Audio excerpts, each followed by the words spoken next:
Visioning Indonesia. Visioning Indonesia, PAS FM. Mitra bisnis, founder Rumah Perubahan Renald Kasali berpandangan masih kuatnya gaya hidup analog di tengah berkembangnya gaya hidup digital di tengah-tengah situasi pandemi seperti saat ini memunculkan dua fenomena. Yang pertama, agorafobia atau fenomena ketakutan melihat kerumunan manusia, dan yang kedua, fenomena NKS-PBS atau singkatan dari nanti ketemunya setelah pandemi berlalu saja. Dengan kata lain, timbul kecenderungan untuk menunda pekerjaan. Renald Kasali menambahkan, fenomena NKS-PBS akan sangat berdampak kepada kondisi perekonomian nasional jika hal itu muncul di kalangan birokrasi, mengingat belanja pemerintah berpotensi terhambat akibat fenomena tersebut. Untuk melanjutkan bahasan atas hal itu, saya, Anto Wijaya, kembali berbincang bersama founder Rumah Perubahan dan Guru Besar Ilmu Manajemen UI, Renald Kasali. Baik, Prof. Renald, apakah masih ada fenomena penundaan pekerjaan akibat pandemi? Nah, bagaimana dengan tugas di pemerintahan? Kita kan menangani banyak hal di dalamnya.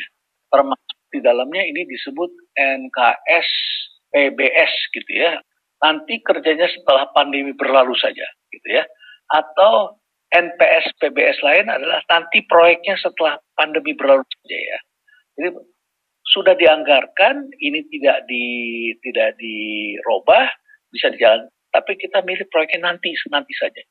Semakin ditunda, ini semakin menimbulkan persoalan ekonomi nantinya. Mestinya kita berpikir ada bagian yang bisa dikerjakan dengan teknologi, ada physical distance, dan lain sebagainya. Kemudian ada lagi yang menyebut ini, nanti penyerapannya setelah pandemi berlalu saja. Ya, akhirnya penyerapan anggaran menjadi rendah, dan akhirnya memang bisa berakibat fatal. Ini kalau diperluas, jadi bisa menjadi NSSPBS. Ya. Nanti sidangnya setelah pandemi berlalu saja. Akibatnya apa? Perkara numpuk, begitu ya. Bahkan bisa jadi ada yang mengatakan, ya udah nanti cerainya setelah pandemi berlalu saja, begitu. Jadi urusan-urusan semua tertunda. Padahal ini semua ada teknologi yang memungkinkan kita memberikan layanan publik. Ya.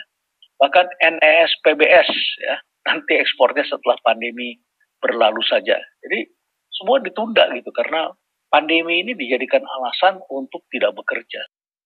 Ini efeknya ya melalui penyerapan anggaran yang rendah. Ya.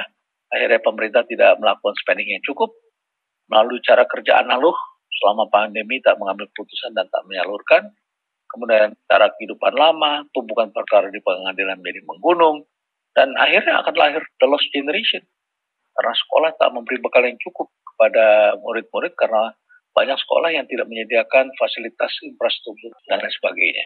Nah, apakah kondisi itu hanya diakibatkan oleh munculnya fobia terkait pandemi ini?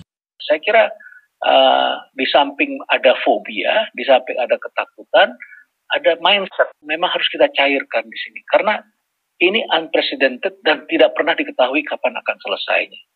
Jadi yang paling penting menurut saya adalah physical distancing, pakai masker, dan tidak berlebihan dan tidak bergerak semuanya. Jadi kerjanya tidak seperti yang kemarin, saya kira, bergerombol, ramai, jalan macet.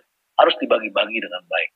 Demikian Guru Besar Ilmu Manajemen UI sekaligus founder Rumah Perubahan Renald Kasali dalam program Visioning Indonesia. Anto Wijaya, PAS FM.